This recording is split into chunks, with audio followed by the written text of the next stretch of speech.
চিকিৎসার আরো উন্নত হাসপাতালে করা প্রয়োজন বলে সবাই মনে করছেন।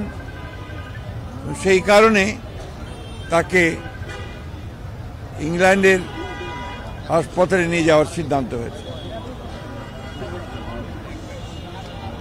এই নেত্রী যিনি তার সারাটা জীবন এই দেশে গণতন্ত্র প্রতিষ্ঠার জন্য উৎসর্গ করেছেন।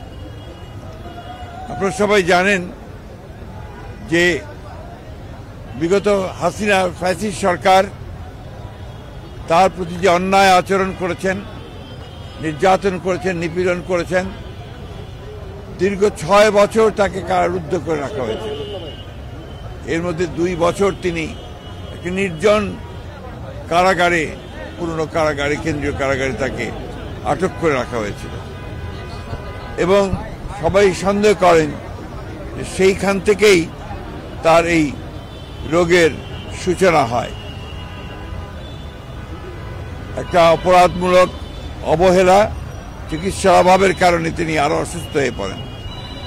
এরপরে আপনারা জানেন যে গত 4 বছর কোভিডের সময় থেকে তিনি গুরুতর অসুস্থ হয়েছিলেন।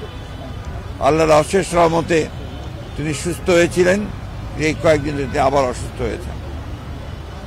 চিকিৎসকরা প্রাণপণে চেষ্টা করছেন এবং আশা করছেন যে তিনি আগামীকাল যদি আপনার এয়ার অ্যাম্বুলেন্স এসে পৌঁছায় কাতার থেকে, তাহলে আগামী পরশু অর্থাৎ রোববার তাকে লন্ডনে নিয়ে যাওয়া সম্ভব হবে।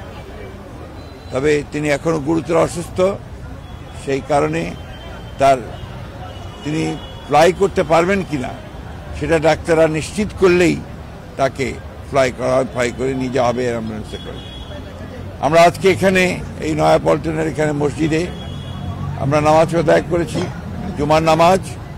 সারা দেশে আজকে জুমার নামাজের পরে বাংলাদেশের মানুষেরা দলমত নির্বিশেষে তারা আজকে এই মহান নেত্রীর জন্য, তার আরোগ্য লাভের জন্য, তিনি যে সুস্থ হয়ে আমাদের মাঝে ফিরে আসেন এবং দেশের যে সংকটময় মুহূর্তগুলোকে যেন তার অগত্যে আমরা সবাই অতিক্রম করতে পারি, সেই দোয়া আজকে বাংলাদেশের মানুষ তার কাছে, আল্লাহ তাআলার কাছে চেয়েছেন।